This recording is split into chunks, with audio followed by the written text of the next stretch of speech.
राजधानी दिल्ली में लाल किला इलाके में हुए धमाके ने जहां पूरे देश को हिलाकर रख दिया।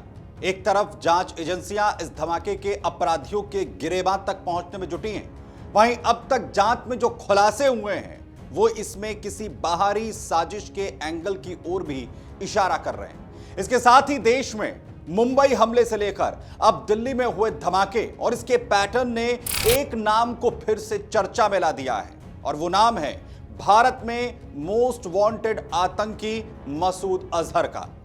दरअसल मसूद पर शक की सुई क्यों घूमी है, सबसे पहले यह जानिए। धमाके में इस्तेमाल विस्फोटक और बम बनाने का जो तरीका है वो जैश जैसा बताया जाता है।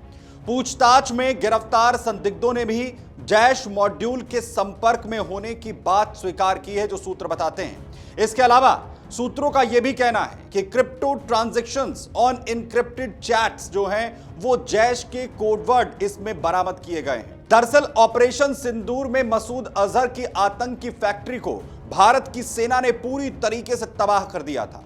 बहावलपुर में न सिर्फ उसके ठिकानों को तबाह किया गया था बल्कि उसके परिवार के कम से कम 10 सदस्यों को भी ढेर कर दिया गया था, जिसमें उसकी बड़ी बहन, बहनोई, भतीजा और उसकी पत्नी और साथ ही परिवार के बाकी सदस्य शामिल थे। लेकिन इस हमले में मसूद अजहर बच गया था। इसके बाद उसने कहा था कि अच्छा होता कि परिवार के साथ वो भी मर जाता। इतना ही नहीं, मसूद अजहर पर शक की सुई घूमने का सिर्फ एक कारण नहीं है। एक कारण यह भी है कि अजहर ने पाकिस्तान के मदरसे में भाषण में भारत पर हमले की बात कही थी।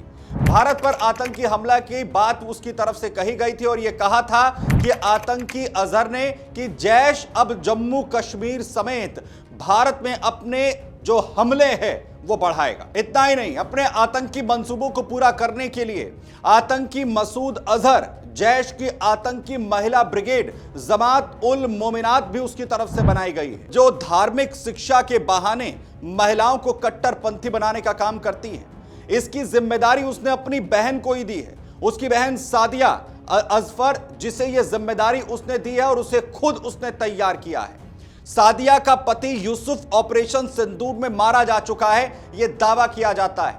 वहीं भारत में जो डॉक्टर शाहीन सईद पकड़ी गई है वो इसी महिला ब्रिगेड का हिस्सा बताई जाती है और उसे भारत में इस ब्रिगेड की जो इकाई थी उसे बढ़ाने की, शुरू करने की जो जिम्मेदारी है वो यहां पर दी गई थी। साथ ही साथ आपको यह बताते हैं कि आखिर यह आतंकी मसूद अजहर कौन है, इसका बैकग्राउंड क्या है। मसूद अजहर यह पाकिस्तान का आतंकी है, जैश ए मोहम्मद का संस्थापक है, इसने जैश ए मोहम्मद को बनाया है। भारत में यह मोस्ट वांटेड है मसूद अजहर। इसके अलावा संयुक्त राष्ट्र ने भी उसे अंतरराष्ट्रीय आतंकी घोषित किया हुआ है। इसके बावजूद भी पाकिस्तान मसूद अजहर को सुरक्षा देता है, यह पूरी दुनिया जानती है। भारत में संसद हमला हो, मुंबई हमला हो, पठानकोट हमला हो, पुलवामा में जो किया गया हमला हो, इन सभी में इसे दोषी माना जाता है। उधर दिल्ली धमाके में भी उसकी भूमिका होने का अब दावा किया जा रहा है, उसकी तरफ शक की सुई घूम रही है। आपको बताएं कि एक वक्त मसूद अजहर आतंकी जो है वो भारत की कैद में था, लेकिन कंधार में प्लेन IC-814 को हाईजैक किया गया था, जिसके बाद उसे यात्रियों की रिहाई के बदले भारत को छोड़ना पड़ा था, जिसके बाद वो लगातार भारत के खिलाफ साजिशें रचता रहता है और दिल्ली में हुए धमाके के बाद एक बार फिर से शक की सुई उसकी ओर घूम गई है। अगर आप ये वीडियो YouTube पर देख रहे हैं तो हमारे चैनल को सब्सक्राइब कर बेल आइकन दबाएं और Facebook पर देख रहे हैं तो हमारे पेज को लाइक करें।